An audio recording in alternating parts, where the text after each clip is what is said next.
The crash landing. The mining colony of New Horizon was never meant to be beautiful.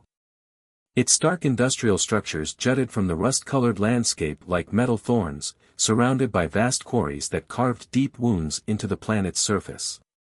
The evening sun cast long shadows across the barren terrain, painting everything in shades of amber and crimson. Thomas Reed stood at his observation post, watching the day shift workers file into the transport vehicles below.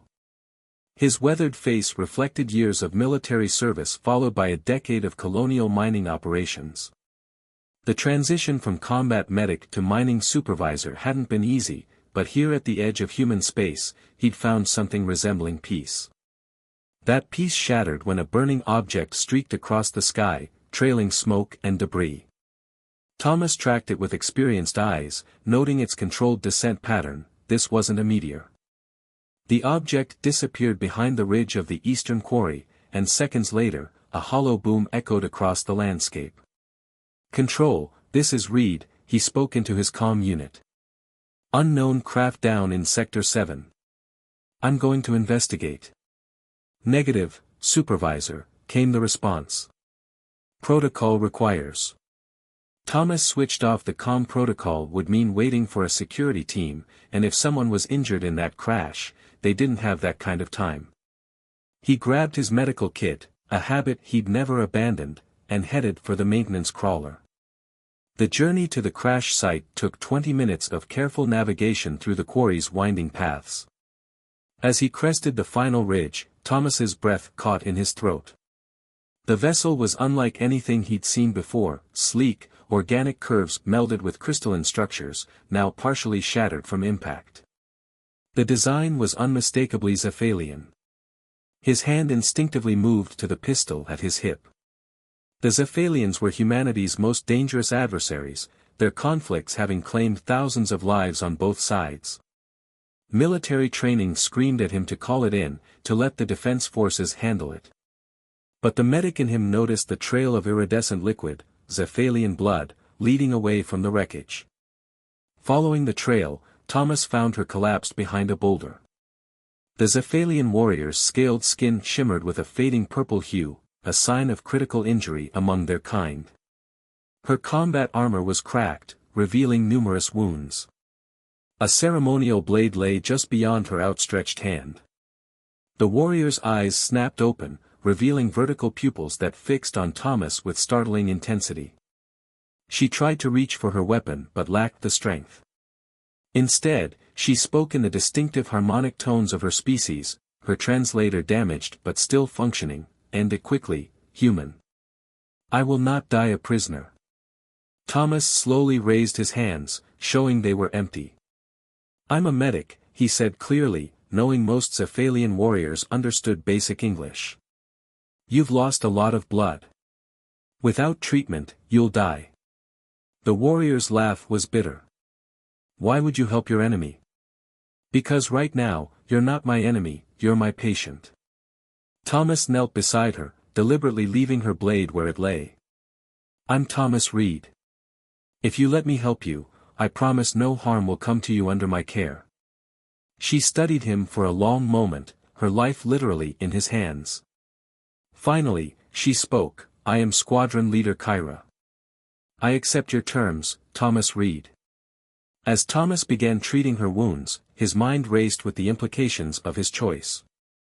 Harboring a Zephalian warrior could be considered treason. If she was found here, it would mean prison at best, execution at worst. But as he worked to save her life, he knew he couldn't have chosen differently. The sun set over New Horizon, casting the world in darkness. In the shadows of the quarry, an unlikely alliance was forming, one that would challenge the foundations of a generations-long conflict and test the limits of trust between sworn enemies. Thomas established a makeshift medical station using supplies from his kit and the crawler. Kyra's injuries were severe but not beyond his skills, a punctured thoracic cavity, multiple fractures, and severe blood loss. Her Zephalian physiology was different from human, but the basic principles of trauma care remained the same. "Your ship's beacon," he said as he worked. "Is it active?" "Destroyed on impact," Kyra replied through gritted teeth. My mission was covert. No one knows I'm here. That was both good and bad news. It meant they had time before anyone came looking, but it also meant Kyra had been on some kind of secret operation near a human mining colony. Thomas filed that information away for later.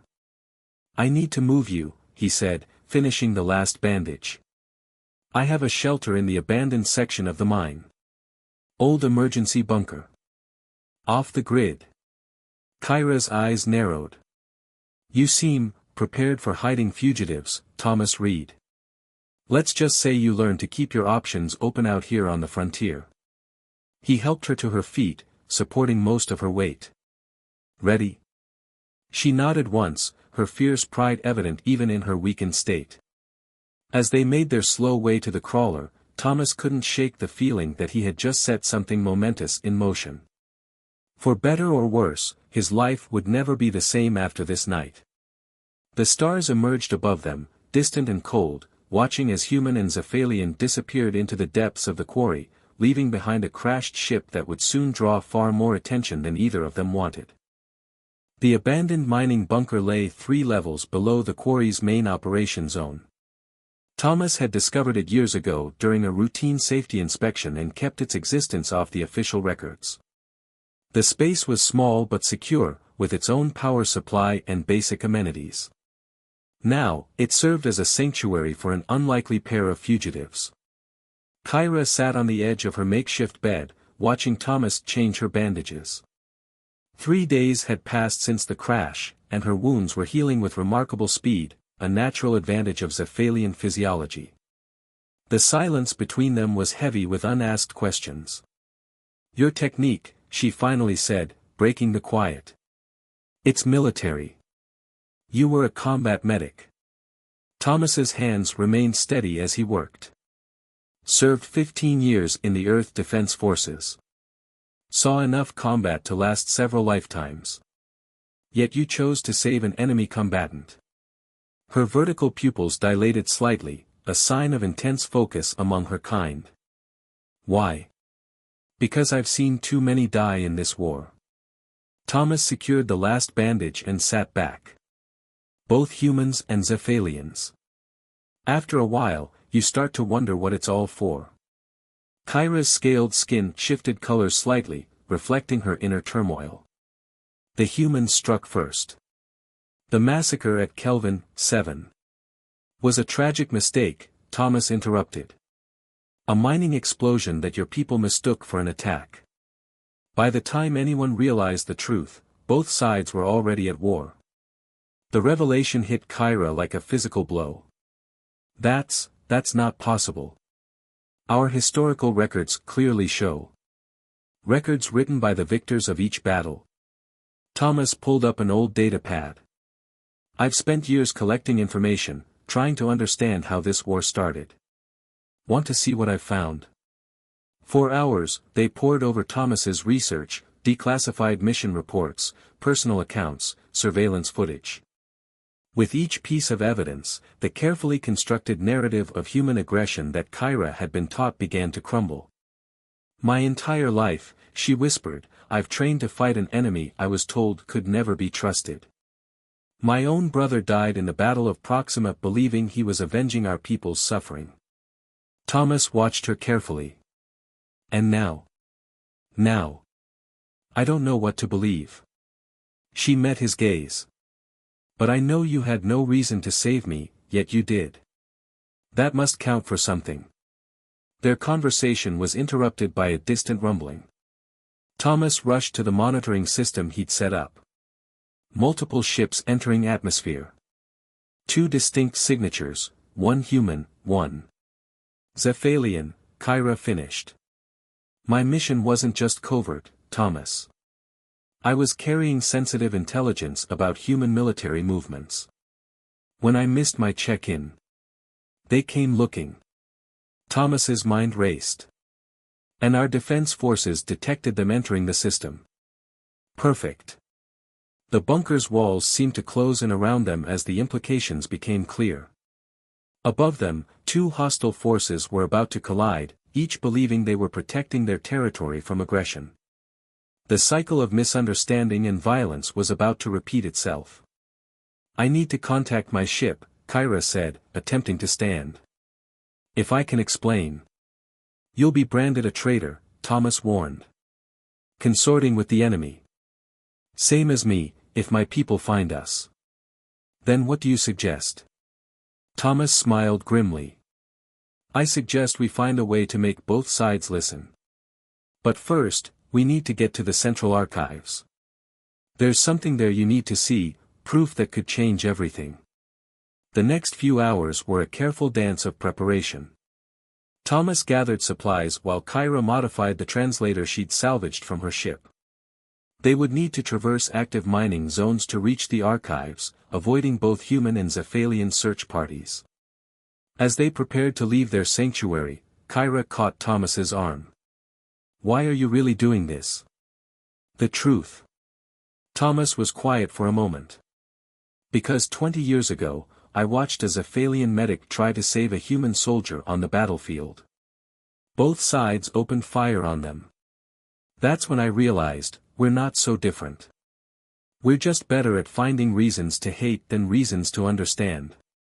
Kyra processed this, her scales shifting to a deep blue, a color Thomas had learned meant deep thought.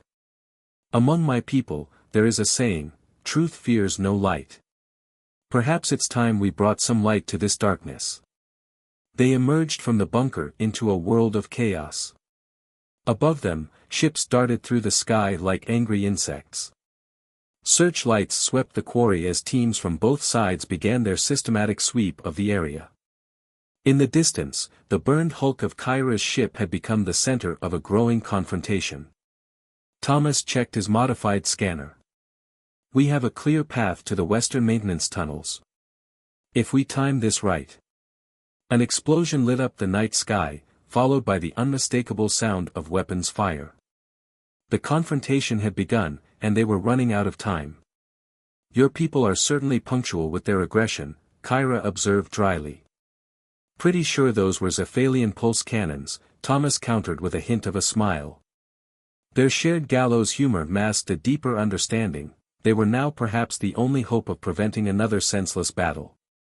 As they moved through the shadows of the quarry, each step brought them closer to either salvation or disaster. The maintenance tunnels awaited, dark and uninviting. Somewhere in the Central Archives lay the truth that could change everything, if they could reach it in time, and if anyone would listen to a human traitor and a Zephalian deserter. Above them, the first shots of what could become another war echoed across the night sky. But in the darkness below, two former enemies moved as one, their shared purpose stronger than generations of hatred. They had begun to see past the barriers of species and ideology to something more fundamental, the simple truth that understanding was stronger than fear, and hope was more powerful than hate. The maintenance tunnels beneath New Horizons mining complex were never meant to be navigated in darkness. Emergency lights cast intermittent pools of red illumination across rusted walkways, while distant explosions sent tremors through the metal walls. Thomas led the way, his knowledge of the complex their only advantage in this underground maze. "Security checkpoint ahead," he whispered, consulting his tablet. "Automated systems still active." Kyra moved like liquid shadow despite her injuries, her scaled skin adapting to match the darkness. "Your mining colony's defenses are impressive for a civilian operation." New Horizon was built during the early days of the war, Thomas explained as they crouched behind a junction box. "Paranoia runs deep out here." The security checkpoint loomed before them, a reinforced chamber with multiple scanning arrays. Getting through without triggering alarms would be impossible, and going around wasn't an option. The Central Archives lay directly beyond it. Kyra studied the system with professional interest. The scanner signatures, they're calibrated for human biology. "They won't recognize my patterns correctly." Thomas caught her meaning. "But they'll still detect an anomaly and trigger the alarm. Unless," she said, reaching for her modified translator, "we give them something bigger to worry about."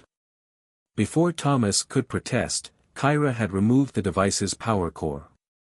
With precise movements, she adjusted its frequency modulators and placed it near the checkpoint's main power conduit. The tiny device hummed with increasing intensity. "We have 3 minutes before it overloads," she announced. "The electromagnetic pulse will disable security systems across this entire level." Thomas stared at her. "You'll fry your translator. Without it. I've learned enough of your language." Her mandibles clicked in what he'd come to recognize as amusement. "Besides, actions speak louder than words, yes." The explosion above grew louder, accompanied by the distinctive whine of Zephalian dropships. Their time was running out. Thomas nodded, and they waited in tense silence as the translator's whine built to a crescendo. The pulse, when it came, was anticlimactic, a soft pop followed by cascading power failures throughout the tunnel system. Emergency lights flickered and died, plunging them into total darkness. The security checkpoint's barriers retracted as their systems failed. They moved swiftly through the disabled checkpoint, using Thomas's night vision monocular to navigate. The archive's entrance lay just ahead, a heavily reinforced door now reduced to its manual backup systems. "Hold," Kyra suddenly hissed, her enhanced senses picking up something Thomas couldn't detect. "We're not alone." The beam of a tactical light cut through the darkness behind them, followed by the sound of armored boots on metal grating. A human security team had descended into the tunnels, likely investigating the power failure. 2 more teams converging from the east tunnels, Kyra whispered, her natural ability to sense vibrations through solid surfaces proving invaluable. "And something else, different movement patterns. My people are here too." They pressed themselves into an alcove as the search parties drew closer. Through gaps in the maintenance grating above, they could see flashes of weapons fire. The battle on the surface was intensifying. "The archives have an old emergency exit," Thomas breathed, barely audible. "Maintenance shaft that leads to the secondary quarry. If we can reach it." A burst of gunfire interrupted him as one of the search teams opened fire on shadows further down the tunnel. The response came in the form of Zephalian pulse weapons, their distinctive blue energy bolts illuminating the space in strobing flashes. "They'll tear each other apart," Kyra observed, tension evident in her harmonics. "And us with them if we're caught." Thomas pulled out his mining charges, small explosives used for clearing rock falls. Time to remind everyone why these tunnels were abandoned in the first place. Understanding flickered across Kyra's features. The tunnels had been sealed off years ago due to instability. A few well-placed charges could trigger a controlled collapse, blocking pursuit without causing catastrophic damage. Working quickly, they set the charges at key structural points. The fighting drew closer, neither side aware they were being drawn into a trap. Thomas's knowledge of demolitions and Kyra's tactical experience made them an eerily effective team. "Charges set," Thomas announced. 30 seconds. They sprinted for the archive entrance. Behind them, the first security team rounded the corner just as the charges detonated. The controlled explosions sent vibrations through the tunnel network, followed by the groaning of overstressed metal and falling debris. Thomas heaved the manual release for the archive doors as dust and chaos erupted behind them. They slipped inside just as the tunnel collapsed, sealing them off from their pursuers, and their escape route. Inside the archives, emergency power still functioned, casting everything in dim blue light. Banks of servers hummed quietly, containing decades of mining colony records and data traffic. Somewhere in this digital labyrinth lay the proof they needed. "Well," Kyra said, studying the sealed door behind them, "it seems we've committed to this course of action." Thomas was already accessing a terminal. "The evidence is here, transmissions from the Kelvin 7 incident, unaltered by either side's propaganda. But we'll need a direct connection to both fleets to broadcast it. The mining colony's communication array? Too weak. But..." Thomas pulled up a schematic. The quantum entanglement relay in the primary control center. It was installed to coordinate with deep space mining operations. "If we can reach it." We can bypass normal communication channels entirely. Kyra's scales shifted to an intense purple, excitement or anticipation, Thomas had learned. Both fleets would receive the transmission simultaneously, with no way to block or intercept it. A distant boom rattled the archive's walls, followed by the sound of cutting tools. Their pursuers weren't giving up easily. "Download everything," Kyra urged, moving to guard the door. "We can find another way out, but this evidence must reach the surface." As Thomas worked to copy the crucial files, he glanced at his unlikely ally. Just days ago, they had been enemies. Now, they were perhaps the only hope of preventing another senseless escalation of a war built on misunderstanding. Through the walls, they could hear the sounds of both human and Zephalian forces trying to breach their sanctuary. Above, the battle for New Horizons skies continued to rage. They had the truth in their hands, but reaching the relay station meant crossing an active battlefield where both sides would shoot them on sight. "Ready," Thomas announced, securing the data module. Kyra's mandibles clicked in grim determination. "Then let us hope your human saying is true, Thomas Reed." "Which one?" "The truth shall set you free." She helped him pry open a maintenance duct. "Though perhaps they should have mentioned it could get you killed first." The maintenance duct emerged into chaos. The battle for New Horizon had escalated from orbital skirmish to full-scale ground assault. Zephalian dropships engaged with human defense turrets while troops from both sides clashed in the streets of the mining colony. The quantum entanglement relay stood at the heart of it all, housed in the central control tower that now served as a makeshift command center for the human forces. Thomas and Kyra crouched behind a fallen communications array, surveying the battlefield before them. The data module felt heavy in Thomas's pocket, so much hope contained in such a small device. "Your people are using standard assault formations," Kyra observed, her military training evident in her analysis. "They don't realize the Zephalian ground forces are herding them into a trap. And your people don't know about the automated defense grid hidden in those civilian buildings," Thomas countered. "This whole thing is about to become a bloodbath unless we reach that relay." A massive explosion lit up the night sky as a Zephalian cruiser's weapons found their mark, destroying one of the colony's main power stations. Emergency systems kicked in, bathing everything in pulsing red light. "The defense grid will be running on backup power now," Thomas said, checking his tablet.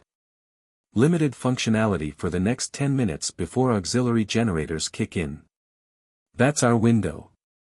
Kyra's scales shifted to deep crimson, combat readiness. "The maintenance tunnels we mapped earlier connect to the tower's sublevels. If we time this right, we can use the chaos of the battle as cover." Thomas pulled up the schematics one last time. "But once we start broadcasting, both sides will trace the signal. We'll have minutes at best before they converge on our position. Then we make those minutes count."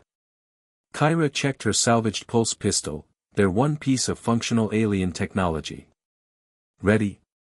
Thomas nodded, and they began their final push.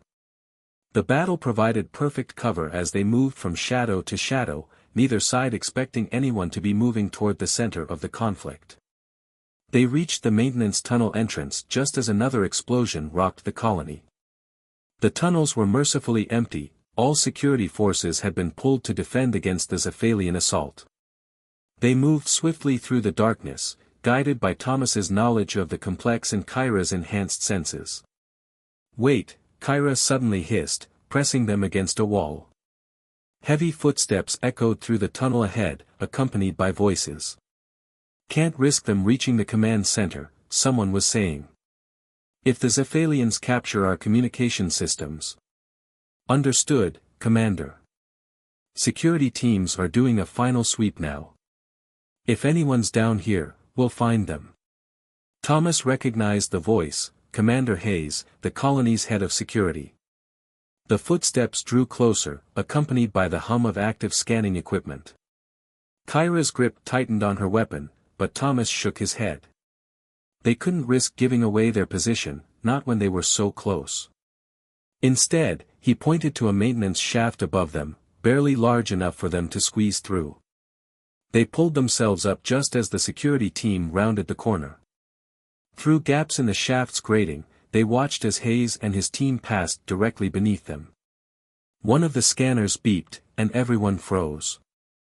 "Sir, getting some unusual readings," a technician reported. "Could be interference from the battle, but—" Hayes raised his hand for silence, studying the tunnel carefully. Thomas held his breath, acutely aware of how the slightest movement would give them away. A massive impact shook the entire complex, sending dust cascading through the tunnels. Hayes's radio crackled to life with urgent reports of Zephalian forces breaching the outer defenses. "No time for ghost hunting," Hayes ordered. "Get to your positions. We're about to have company." The security team double-timed it toward the surface, leaving Thomas and Kyra alone in their precarious hiding spot. They waited until the footsteps faded before dropping back to the tunnel floor. "That was too close," Thomas breathed. "It's about to get closer." Kyra pointed ahead. "The relay control room is just above us, but listen." Thomas could hear it now, the sounds of combat from above. The Zephalian assault had reached the tower. They were out of time. They found the access ladder to the relay control room and climbed quickly, emerging into a scene of controlled chaos. Technical staff rushed to secure systems while security teams fortified positions. Through the armored windows, they could see Zephalian dropships engaging with the tower's remaining defenses. "The relay terminal is there," Thomas pointed to a heavily shielded console across the room. "But we'll never reach it without being seen." Kyra studied the situation, her military mind working through scenarios. "Perhaps it's time we stopped hiding." Before Thomas could respond, she stepped out of cover, weapon held high above her head in a clear gesture of surrender. The reaction was immediate, every human weapon in the room trained on her while technicians scrambled for cover. "Hold your fire." Thomas emerged beside her, hands raised. "We have proof that this entire war is based on a lie, and we need to broadcast it now before more people die. Read." Commander Hayes stepped forward, his own weapon unwavering. "I knew something was wrong when you disappeared after that crash. Consorting with the enemy, you know the penalty for treason. If I'm wrong, you can execute me yourself," Thomas replied.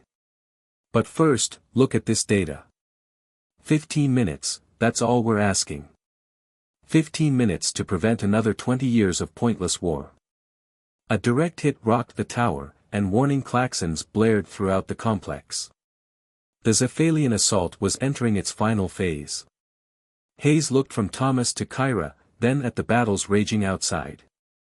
In that moment of decision, the fate of two species hung in the balance. 15 minutes, Hayes finally growled. "And if you're lying, I'll throw you both off this tower myself." They rushed to the relay terminal, aware that time was running out. As Thomas began the data transfer, Kyra moved to the windows, watching as her people pressed their attack. Everything hinged on what would happen in the next few minutes. "Transfer initiated," Thomas announced. "Broadcasting on all frequencies, quantum locked to prevent interference. Both fleets will receive it simultaneously." The first signs that the transmission was having an effect came quickly. The Zephalian attacks began to slow, then pause entirely. Human defensive fire likewise decreased as commanders on both sides processed the information they were receiving. But they weren't done yet. The hardest part still lay ahead, convincing generations of soldiers and leaders to look past their hatred and see the truth that had been hidden from them all. In the tense silence that followed the broadcast, New Horizon held its breath. The relay control room had become eerily quiet, with only the hum of equipment and the distant sounds of powered-down weapons breaking the stillness. Through the armored windows, they could see Zephalian ships hanging motionless in the sky, their weapon systems powered down but not disabled, a gesture of pause rather than surrender. Thomas stood at the relay terminal, watching as confirmation signals indicated the data's successful transmission to both fleets.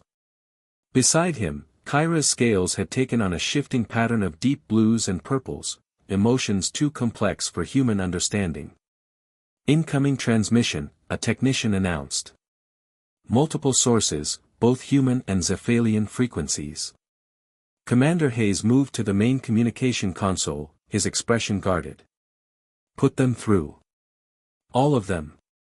The screens came alive with faces from both species, human admirals and Zephalian war chiefs, colonial governors and clan leaders. Their expressions ranged from shock to disbelief to barely contained rage. These records, a Zephalian high commander spoke first, his translator rendering his harmonics into clipped tones, they cannot be authentic. They are, Kyra stepped forward, addressing her superior directly in their native tongue. I have seen the original data streams, verified the quantum signatures myself. The Kelvin 7 incident was a mining accident, not a human attack. Our response, our entire war, was based on a misunderstanding. A convenient explanation, a human admiral scoffed. And we're supposed to trust the word of a traitor and an alien? Trust the evidence, Thomas countered. The timestamps, the radiation signatures, the emergency transmissions, they all confirm what really happened. Both sides were so ready to believe the worst of each other that we never stopped to question the narrative. The debate that followed was heated, with 20 years of hatred and suspicion not easily set aside. But as more leaders reviewed the data, as more experts confirmed its authenticity, the tone began to shift. Questions turned from accusations to genuine inquiry. How had this happened? How had both sides missed the truth for so long? The real question, Hayes interjected, surprising everyone, is what we do now. A thoughtful silence fell over the assembled leaders. It was a Zephalian elder who spoke next, her age evident in the faded patterns of her scales. On my world, she said slowly, there is an ancient ceremony for acknowledging great wrongs and beginning anew. We call it the harmony of understanding. Perhaps it is time for both our peoples to learn this ritual. The human colonial governor nodded. New Horizon could host the initial diplomatic talks. It seems fitting, given what's happened here. As the leaders continued their discussion, now focused on the mechanics of peace rather than the prosecution of war, Thomas felt Kyra touch his arm. They're actually listening, she said softly. After all this time, they're finally listening. Sometimes the truth just needs the right moment, Thomas replied. And the right people to speak it. The next few hours passed in a blur of activity. Forces from both sides began standing down, with weapons powered down but not yet put away. Trust would take time to build. Medical teams from both species began treating the wounded together, discovering in their shared work that their differences were not as vast as they had believed. As the sun rose over New Horizon, it illuminated a changed world. Zephalian ships now landed as guests rather than invaders. Human defense systems remained active but untargeted. It was a fragile peace, born in the chaos of near destruction, but it was peace nonetheless. In the colony's main conference room, Thomas and Kyra sat before a joint military tribunal, their actions under review. They had violated numerous regulations and laws on both sides, and there would be consequences. But as they presented their testimony, it became clear that their actions had sparked something greater than themselves. Your methods were unorthodox, the tribunal leader concluded, but your results are undeniable. Both our peoples owe you a debt that cannot easily be repaid. We don't want repayment, Thomas said, glancing at Kyra. We want change. Real, lasting change. The tribunal's decision was unprecedented. Rather than punishment, they were appointed as joint liaisons to the newly formed Human Zephalian Reconciliation Commission. Their unique partnership would serve as a bridge between worlds, helping both species navigate the challenging path ahead. Weeks later, Thomas stood on an observation platform overlooking the colony. The signs of battle were still visible, but now mixed with signs of reconstruction, human and Zephalian crews working side by side to rebuild what had been broken. Kyra joined him, her scales now showing the calm patterns of contentment. The first diplomatic delegation arrives tomorrow, she said. Many still doubt this peace will last. It will last if we make it last, Thomas replied. One day at a time, one person at a time. Is that human optimism speaking? No, he smiled. It's human stubbornness. Once we decide to do something, we tend to see it through. In that, our peoples are not so different. Kyra looked out at the horizon, where the first stars were becoming visible. My people have a saying, the longest journey begins with a single step, but it is the second step that proves the journey has truly begun. And what's the third step? The third step, she turned to face him, is walking that path together, no matter how difficult it becomes. Below them, New Horizon continued its transformation from battlefield to bridge between worlds. The war that had begun with a misunderstanding was ending with understanding. It wasn't a perfect ending, there would be challenges ahead, doubts to overcome, and trust to rebuild. But it was a beginning, and sometimes, that was enough. As the stars emerged fully in the darkening sky, Thomas and Kyra remained at their post, two former enemies now guardians of a fragile peace. They had started their journey as soldiers of opposing sides but would continue it as architects of reconciliation, proving that even the deepest wounds could heal when truth and understanding lit the way. The story of New Horizon would be told for generations to come, not as a tale of war, but as a reminder that the greatest victories often come not from defeating an enemy, but from turning an enemy into a friend. In the end, it wasn't weapons or armies that had changed the course of history, but the simple courage to look past differences and see the truth that had been there all along.